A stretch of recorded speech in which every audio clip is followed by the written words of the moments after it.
Muy buenas tardes, señoras y señores. Bienvenidos al atardecer de este jueves, día 31 de marzo de 2022. Permítanme que un día más cumpla lo que me he impuesto como norma profesional, y es dedicar los primeros minutos del programa a actualizar la situación en Ucrania.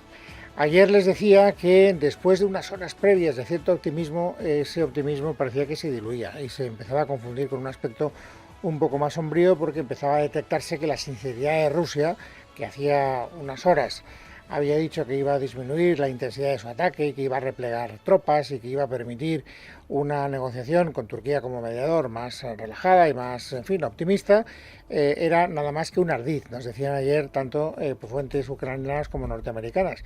Y hoy ese panorama más sombrío se confirma como más sombrío, porque ya no es ni una parte ni otra, sino la propia OTAN la que dice que no se está produciendo retirada de tropas rusas, que lo único que está haciendo Putin es reorganizar todo su ejército para tratar de imprimirle más velocidad y sobre todo más eficacia a lo que pase a partir de ahora. Es decir, que no hay ninguna voluntad, dice la OTAN, de solución política por parte del presidente ruso. De hecho, siguen los bombardeos, y no solo en el Donbass, también en Kiev. Verónica Jorro. La OTAN sigue sin creerse las palabras del Kremlin sobre la retirada de sus tropas de Ucrania.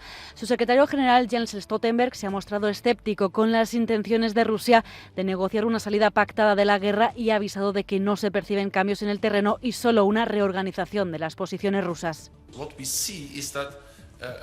Lo que estamos viendo es que Rusia sigue buscando el conflicto en Ucrania. Vemos poca voluntad de Rusia de buscar una solución política. No hemos visto ningún cambio real en los objetivos militares y siguen buscando una salida militar. Y es que las tropas rusas continúan bombardeando ampliamente la disputada zona del Donbass con armamento pesado. De hecho, las Fuerzas Armadas de Ucrania han alertado de que las tropas rusas están llevando a cabo un mayor despliegue en esta región. Además, persisten los ataques en los alrededores de Kiev y en otras importantes ciudades como Chernigov y Kharkov. Por si fuera poco, Putin ha firmado un decreto para reclutar a 130.000 personas adicionales para sumarse a su ejército.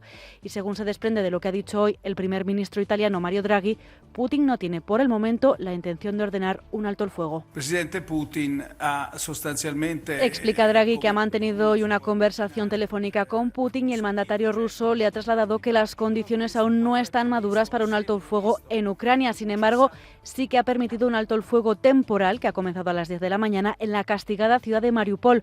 Ante esta oportunidad, el gobierno ucraniano ha enviado 45 autobuses para ayudar en la evacuación.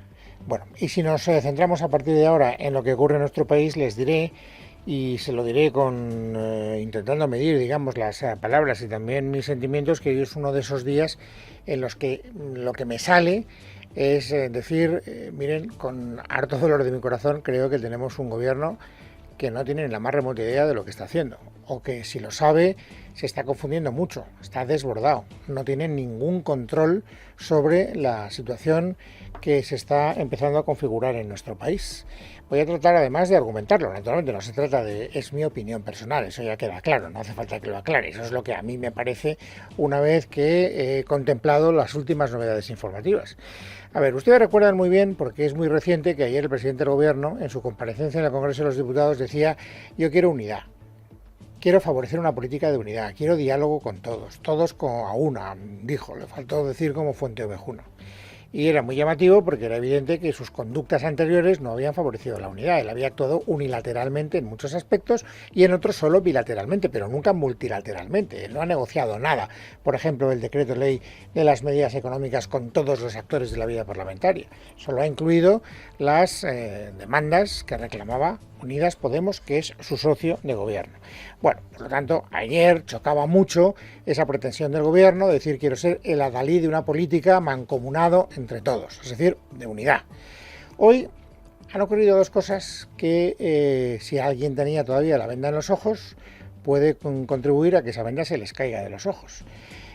Hoy, bueno, en realidad lo supimos ayer, pero hoy ya se ha organizado el revuelo característico. Hemos sabido que el gobierno, a través de una ley concursal, va a modificar el estatuto de la carrera fiscal para que la fiscal general del Estado, Dolores Delgado, cuando deje de serlo, tenga categoría de fiscal de sala. Es decir, sea, si me permiten ustedes el símil con la carrera militar, teniente general. Que los fiscales de sala son los más antiguos de la carrera y los que asesoran al fiscal general del Estado, porque son los que tienen acumulada más experiencia y se supone que más sabiduría. Si quieren ustedes una caricatura, les diré que son los que tienen las puñetas con más filigranas en cada una de ellas en la bocamanga de sus togas. No lo hacen además de una manera discreta, o sea, no es que hagan una apuesta clara diciendo quiero modificar el estatuto de la carrera fiscal y por lo tanto llevo al Congreso de los Diputados la modificación de ese estatuto, ¿no? Utilizan una puerta de atrás, una ley concursal y además con la explícita aclaración de que no entrará en vigor a partir del próximo fiscal general del Estado, que podría a lo mejor presuponer una cierta neutralidad, porque vete tú a saber qué gobierno nombra al próximo fiscal general del Estado. No, lo que quiere es que entre en vigor y que sea efectiva para que ya Dolores Delgado, que fue, como ustedes saben, ministra de Justicia con el Partido Socialista y diputada del Partido Socialista, adquiera esa condición en aras, dicen ellos, de la independencia del Poder Judicial, que manda narices la argumentación. Bueno, ¿y por qué quiero contarles esto como primera medida? Aunque luego la desarrollaremos más detenidamente. Porque esta es una decisión que no ha contado con la anuencia, ni siquiera con la consulta de ningún grupo parlamentario, de ninguno. El mismo presidente del gobierno que pide unidad sigue actuando unilateralmente. Y este objetivo concreto que se plantea lo hace sin contárselo ni siquiera a su socio de gobierno. Escuchen a Echenique. Bueno, nosotros no estábamos informados de esa enmienda, nosotros no la vamos a apoyar y además nos ha sorprendido que haya salido la ministra de Justicia defendiendo sin fisuras este movimiento que como mínimo es un poco extraño. Esta es la primera reacción del socio de gobierno del señor Sánchez. Es más, Rufián, es decir, Esquerra Republicana de Cataluña, la fuerza política que desde fuera del gobierno más garantiza la estabilidad de ese gobierno de coalición, ha hablado sin ambajes de fobia a comunicarse, refiriéndose a Pedro Sánchez. Son trampas, no es la primera vez que lo hacen, pero resulta curioso y no sabemos muy bien por qué este gobierno actúa de esta manera, con esta especie de fobia, sobre todo la parte del PSOE, a comunicarse, a explicarse con el resto de grupos, porque no es de recibo que intenten colar cosas a cambio de otras cosas para intentar que no se note cuando hoy en día pues todo ya se sabe y sobre todo nos sorprende muy mucho que ni siquiera lo supiera la otra parte del gobierno, ¿no? En este caso Unidas Podemos. Bueno, paremos aquí la cinta, como decía el gran José María García, y recapitulemos. Tenemos aquí una constatación, la última, de cómo este gobierno actúa de manera unilateral, ¿de acuerdo? Sin comunicarse, sin explicarse, manifestando esa fobia de la que hablaba el señor Rufián. Y este mismo gobierno es el que sigue pidiendo unidad. Unidad para todos los demás. Ya se ve que él predica con un ejemplo claramente distinto. No me digan que no es sorprendente, no me digan que no es para poner a este gobierno en cuarentena. Bueno, pues aún así, hoy, segundo dato que me permite pensar que a muchos se les puede caer la venda de los ojos, es lo que dice el ministro de la Presidencia a propósito de la situación no que estamos viviendo, sino que hemos vivido en los días anteriores. Y esto no nos lo tiene que contar nadie, no se trata de una previsión se puede cumplir o no, y uno se la cree o no en función del crédito que le da a la persona o a la institución que hace esa predicción. Pero cuando te cuentan lo que ya has vivido, no te pueden contar algo distinto de lo que has vivido, porque tonto no eres, señor Bolaños. Todo el mundo, y cuando digo todo el mundo, digo todo el mundo, ha tenido problemas para conseguir determinados productos en los supermercados en los días anteriores, ya sea leche, o ya sea aceite de girasol, o ya sea cerveza, o sea determinadas verduras. Todo el mundo ha tenido esa experiencia. Y lo que no puede hacer un gobierno que quiera ser respetado es negar esa realidad, porque es llamar tonto de lava a todos los ciudadanos de este país. Escuchen a Bolaños. No ha habido ningún problema de desabastecimiento en España, ninguno, la cadena ha seguido funcionando, incluso en unos días con mucha tensión, como la semana pasada con la huelga de parte del sector del transporte, y ni siquiera en ese momento de máxima tensión hubo problemas de desabastecimiento. Lo dice Bolaños. Lo dice Bolaños. Es verdaderamente difícil de entender qué argumento o qué esquema mental le permite hablar de una realidad paralela tan alejada de las inquietudes que viven a diario los ciudadanos españoles. Bueno, pues este gobierno que pide unidad cuando actúa unilateralmente, este gobierno que pide confianza cuando describe una realidad que no se compadece en absoluta con la que vivimos los ciudadanos españoles, sigue diciéndonos hoy que tenemos que confiar en él, porque las medidas que hoy entran en vigor van a ser muy eficaces. Yo creo que lo que tenemos que hacer en este primer día en el que se despliegan las medidas que entren en vigor, que tengamos confianza en las medidas que hemos puesto en marcha, que son 6.000 millones de euros en un trimestre, hasta el 30 de junio. Bueno, pues esto es lo que dice el señor Bolaños. Yo no voy a tener que decirles a ustedes que son soberanos y que son más listos que yo lo que tienen que hacer. Se lo creen o no se lo creen, cada uno que haga lo que le dé la gana. Yo creo que este gobierno, así como mucho crédito para poder demostrar credibilidad en las cosas que dice, no tiene, después de los antecedentes que acabo de contarles. El señor Bolaños niega, una vez más, digo el señor, han hablado más miembros del gobierno, pero es que se lo quiero hacer más fácil, ha hablado también Isabel Rodríguez, ha hablado también Raquel Sánchez, ha hablado también María Jesús Montero de toda esta situación económica, pero en los mismos términos que Bolaños. En este sentido no hay, digamos, mensajes cruzados. Y todos coinciden en que aquellos agoreros que dicen que las medidas del gobierno apenas van a influir en la inflación, que es el problema que más nos preocupa, porque es el que afecta indiscriminadamente a todos los bolsillos, no actúa bien, dice el gobierno. Funca, dice ayer, que todo lo que va a conseguir el gobierno, a lo más, es un punto de bajada en la inflación. Y el gobierno dice, no es verdad. Mis medidas van a tener un impacto sustancial, que tampoco cuantifican, en la inflación. Escuchen una vez más al ministro Bolaños. Con estas medidas, reduciendo el precio de la gasolina, reduciendo sobre todo la factura de la luz, que lo vamos a hacer gracias a la negociación que el presidente protagonizó la semana pasada en el Consejo Europeo, con estas medidas vamos a bajar la inflación, vamos a conseguir que sea un dato coyuntural. Bueno, no sé cómo lo va a hacer el gobierno, evidentemente lo primero que tienen que hacer es bajar los precios energéticos y en eso están.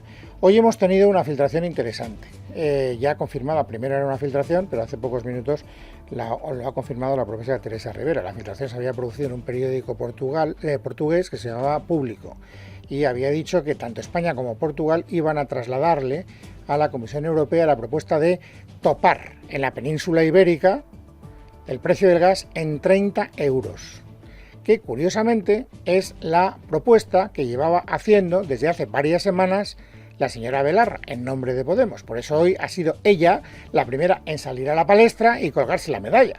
Si se confirma, creo que es la mejor noticia, porque esta es una propuesta que desde Podemos llevamos haciendo varios días. Supondría un tope que de verdad nos permitiría bajar la factura de la luz a costa de los beneficios absolutamente multimillonarios e inmerecidos que están ganando las empresas energéticas y afrontar de manera muy contundente la subida de la inflación que nos preocupa a todos. Bueno, les reitero, ahora diciendo bien el nombre de la ministra, que Teresa Rivera ha confirmado que efectivamente esa es la propuesta que va a mandar España y Portugal a la Comisión Europea. ¿Y por qué digo que es sorprendente? Porque cuando Belarra, y en eso tiene toda la razón, Yone Belarra, ya proponía que se intentara poner un tope al precio del gas en los 30 euros, le respondía la propia Nadia Calviño, diciendo, chica, no hables alegremente de ese tipo de cosas porque no procede y no es tan fácil. Me sorprende que alguien plantee en público una cifra cuando se está haciendo el trabajo técnico responsable de ver cuál es la que corresponde. Habrá que hacer un trabajo serio. Bueno, pues te sorprenderá todo lo que quieras, pero al final, después de ese trabajo serio, has llegado a la conclusión de Belarra. No sé lo que dirá la Comisión, ojo, porque ya nos han dicho, ahora manda una propuesta tanto Portugal como España y luego la Comisión Europea responde y tomará tiempo la respuesta, 2 o 3 semanas, o sea que esto no es algo inmediato, por ahí van los tiros del gobierno para que lo vean. ¿Esto es suficiente o no? Pues hay muchos que piensan que no, hay otros, naturalmente los que están en la órbita del gobierno, que piensan que sí. ¿Quién piensa que no? Los empresarios. Los empresarios vuelven a decir lo mismo que dice el Partido Popular, por otra parte. Si no hay bajada de impuestos, no habrá una acometida sustancial a la inflación. Hoy Garamendi, el presidente de la COE, lo ha vuelto a reiterar. Nosotros pensamos que el Estado debiera de trabajar más eficientemente, bajar impuestos, y no estoy hablando en ningún caso de recortar bajo ningún concepto ni sanidad ni educación. Y también les digo, y se lo ahorro porque ya lo conocemos y repetirse no es tampoco muy razonable, que el señor Garamendi, a propósito del decreto ley de las medidas adoptadas por el Gobierno, sigue insistiendo en que hay algunas, como por ejemplo topar los precios del alquiler, o por ejemplo prohibir los despidos que no son razonables y que ellos desde luego no apoyan. Lo dice sin ningún tipo de ambaje. El Partido Popular ya saben que está deshojando la margarita y que el señor Feijóo todavía no nos ha dicho si apoyará o no apoyará ese decreto, pero hoy en su defecto ha salido la presidenta de la Comunidad Autónoma de Madrid, Isabel Díaz Ayuso, y ha dejado clarísima su posición, que no sé si será la posición del señor Feijóo, pero en todo caso de una dirigente muy cualificada del Partido Popular. Ayer conocimos un dato escalofriante. Los precios están subiendo a un ritmo de casi el 10% anual. Esto supone casi 4 puntos más que la media europea y es un buen reflejo de los efectos de las políticas ideológicas e intervencionistas que llevamos sufriendo desde hace 3 años. Hoy la clase media española es un 10% más pobre. Si se intervienen las empresas o la vivienda a través de los topes al alquiler e impuestos anacrónicos y se sigue ahogando en impuestos a todos los ciudadanos, España colapsará. O sea que si no se bajan los impuestos, España colapsará. Es el resumen del resumen de lo que acabamos de escuchar. Se parece bastante a lo que ha dicho Feijóo. Es evidente que Ayuso no quiere convalidar ese decreto, pero el señor Feijóo todavía no se ha pronunciado. Y hoy tampoco nos ha dado pistas, ¿eh? Ayer Cuca Gamarra me recordaba mucho a Ingrid Bergman en Casablanca. Saben ustedes que una de las características que se produjeron en ese rodaje es que Ingrid Bergman no sabía si al final de la película se quedaba con Humphrey Bogart o no. Y entonces le preguntaba al director, ¿a quién tengo que mirar? ¿Con quién me quedo? O sea, es decir, ¿a quién le dedico mi cariño? Y entonces, como no se sabía, ella dijo, pues chica, pues haz lo que puedas. Entonces ahí esa ambigüedad, que al final resultó buena para la película. Bueno, pues ayer a Cuca Gamarra le pasó lo mismo, pero vamos a defender el decreto, no lo vamos a defender. Y se produjo esa escena tan divertida que ayer contábamos, del propio presidente del gobierno diciendo, chica, es que después de escucharte no sé si apoyáis al gobierno, si no lo apoyáis, esa es la posición, y yo creo que esa es la posición que va a querer prolongar, él sabrá por qué, el señor Feijóo durante las próximas horas. Pero lo que está claro es que el señor Feijóo tiene que tomar decisiones en otro ámbito y en ese sentido sí que ya ha despejado alguna incógnita. La más importante, por ir directamente al grano, ya sabemos quién va a ser la próxima secretaria general del partido.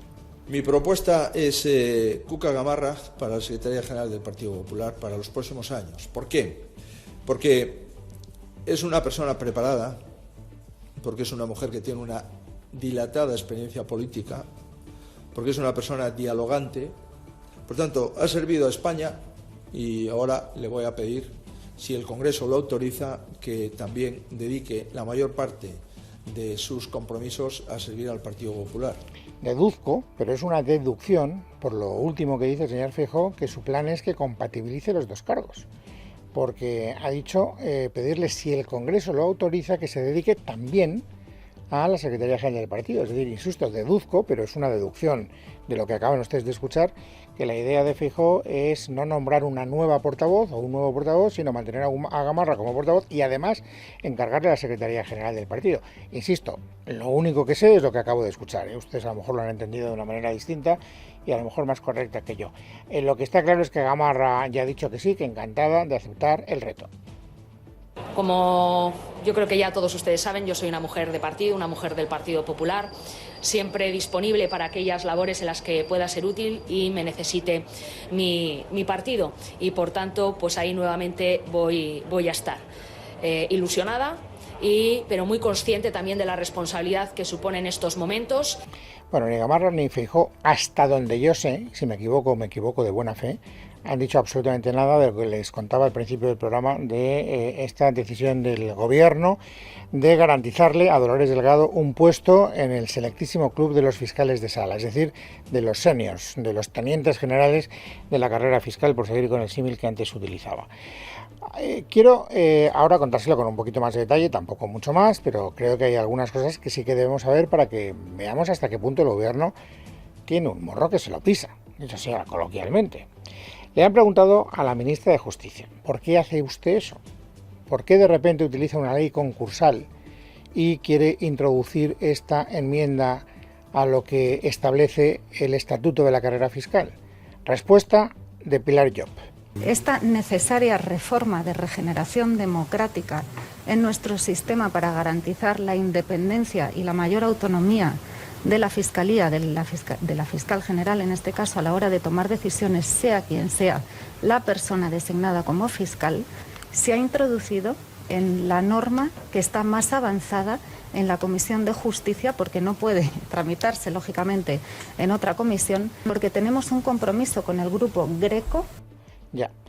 Alguna persona que no lo contextualice bien o que no esté en los antecedentes o que no conozca la letra pequeña, escuchará a la ministra Llop y dice, bueno, así es que si nos hemos comprometido con el grupo Greco, que es un grupo, digamos, de la Unión Europea, pues claro que tendremos que hacer, tendremos que cumplir. Ojo, lo mejor que he escuchado como réplica a esta declaración, lo mejor, yo no sería capaz de mejorarlo, es lo que ha dicho el portavoz de Ciudadanos, escúchenle con atención, Edmundo Val. Nos dice el Partido Socialista que se trata de cumplir las recomendaciones del Grupo Greco de lucha contra la corrupción. Pero, hombre, que no somos tontos. Pero si precisamente el gobierno no ha cumplido las 19 recomendaciones que el Grupo Greco ha hecho precisamente para luchar contra la corrupción, por ejemplo, una de ellas, que los jueces elijan el Consejo General del Poder Judicial, por ejemplo. Es importantísima esta reflexión. Son 16 las recomendaciones que hace el Grupo Greco a las autoridades españolas para mejorar la administración de justicia, entre otras, cambiar el sistema de elección de los vocales del Consejo General del Poder Judicial. Y de repente el gobierno, como quien tiene la carta de un restaurante, coge el menú y dice, de estos 16 platos, cojo este. Y este es el que aplico. Y a los otros 15, con perdón, que les vayan dando. Este es el gobierno. Explíquenmelo, es decir, en fin, lo ha dicho Val muy bien y no quiero yo tampoco llegar más lejos, porque ya saben ustedes que yo, como soy mediterráneo, soy temperamental, me voy viniendo arriba y termino diciendo unas barbaridades enormes, pero es que es verdad, es que es una vez más tomarnos por tontos. Yo creo que es que el gobierno cree que gobierna a un país de tontos y por eso a veces se queda perplejo cuando las cosas no le van bien. Hombre, tontos no somos. Yo un poco más que la media, pero ustedes no. Por lo tanto, lleguen ustedes a sus propias conclusiones. Y ¿saben lo peor de todo? Lo peor es que después de meterse en ese berenjenal, no van a ser capaces de sacar esa enmienda. Porque no tienen el apoyo de nadie. Cuando digo de nadie, digo de nadie. Ustedes escuchaban, otra cosa es que cambien las cosas. Ahora ya en el zoco parlamentario, pues ya cualquier cosa es posible. Yo lo que vaya a pasar en las próximas horas, desgraciadamente no soy adivino y no lo puedo aventurar. Pero en este momento, aquí y ahora, el gobierno no tiene los apoyos que necesita para que esa enmienda prospere. Escuchábamos al señor Rufián, escuchábamos al señor Echenique no se había enterado, Rufián decía que este gobierno tiene fobia a comunicarse, y el señor Errejón, que está en esa constelación Frankenstein, que conoce cómo está el asunto, nos dice que no tienen mayoría, que se van a quedar solos, señores del gobierno. Esa enmienda tiene que ir a la Comisión de Justicia. Yo tengo mis dudas de que prospere la Comisión de Justicia. Desde luego creo que con las explicaciones que ha dado no es nada seguro que vaya a prosperar. Creo que si quieren que esa enmienda salga adelante tienen que dar mejores explicaciones. Así que están solos. Vuelvo al principio. Este gobierno que pide unidad está solo. Se quedó solo en el Sáhara. Se quedó solo con una parte del hemiciclo en las medidas económicas, no contó con el otro medio hemiciclo, está solo en esta aventura y sin embargo sigue pidiendo unidad. Bueno, la política es así. Yo he querido también, para que ustedes tengan un punto de referencia que no sea estrictamente político, he querido pedirle su opinión a la presidenta de la Asociación de Fiscales, que es la mayoritaria en la carrera. Y entonces ella está claramente en contra, no entiende en absoluto que se haya querido utilizar la ley concursal, no entiende el objetivo que pretende el gobierno y denuncia algo interesante. No solo son los partidos políticos los que denuncian eso, también ella, que esta es una decisión que se ha tomado a espaldas de todos. A espaldas de la carrera, de las asociaciones y a espaldas del Consejo Fiscal, cuando además no es algo que urja a la carrera, sino que hay reformas mucho más relevantes y más importantes que elaborar, especialmente si tenemos en consideración que en breve se nos puede atribuir la investigación penal. Es jueves, es 31 de marzo de 2022. Vamos, amigos, a completar ahora el paisaje informativo sobresaliente de este día. Nayara Fernández, buenas tardes. Buenas tardes, Luis. A partir de mañana entra en vigor el descuento de 20 céntimos por litro de combustible para todos los consumidores y las gasolineras avisan de que las estaciones más pequeñas tendrán que cerrar ante la imposibilidad de adelantar esa bonificación. No se fían las gasolineras de las promesas del Gobierno. Desde el Ministerio de Hacienda aseguran que éstas recibirán el dinero de la bonificación a partir del lunes que viene. Leticia Vaquero. La ministra de Hacienda, María Jesús Montero, ha querido enviar un mensaje tranquilizador a las gasolineras, a las pequeñas, que no tienen músculo financiero, ha dicho, porque, según ella, no van a tener que adelantar las bonificaciones, puesto que a partir de mañana deberán cumplimentar un formulario con la petición a través de la web de la agencia tributaria y la semana próxima ya podrán recibir el dinero del anticipo. Una vez que se cumplimente, a partir de la semana que viene, estaremos transfiriendo a la gasolinera los anticipos correspondientes. ¿Y cómo calcula el Gobierno esos anticipos? Pues lo va a hacer con el promedio mensual que han experimentado cada una de las gasolineras en el año 21. Sin embargo, según su explicación posterior, sí que van a tener que adelantar el dinero unos días hasta que reciban la transferencia, el fin de semana, por ejemplo. Es cuestión de días y horas, ha dicho. Espera Montero que el sistema artesanal y laborioso, ha recalcado, sea ágil y funcione con normalidad a partir de mañana. Y ante los que se quejan de que no les da tiempo a actualizar el desglose del precio pagado por el combustible en el ticket, la ministra les da una alternativa provisional. Lo importante es que los ciudadanos sepan el derecho que tienen y, por tanto, hasta que cambien ese sistema informático en unos días, que anuncien en lugares visibles las bonificaciones a las que tienen derecho los ciudadanos para que la puedan exigir, si es que alguien, que será desde luego muy anecdótico, no lo practica. Y el déficit público alcanzó el año pasado el 6,8% del Producto Interior Bruto frente al 10% de 2020. Esa es la mayor rebaja del déficit de la serie histórica, aunque está lejos todavía del objetivo del 5% comprometido con Bruselas para este año. En el Gobierno atribuyen la rebaja al aumento de un 15% de la recaudación vía impuestos y dicen que esto servirá para hacer frente al impacto económico de la guerra en Ucrania. Así lo explica esta mañana la ministra de Hacienda, María Jesús Montero.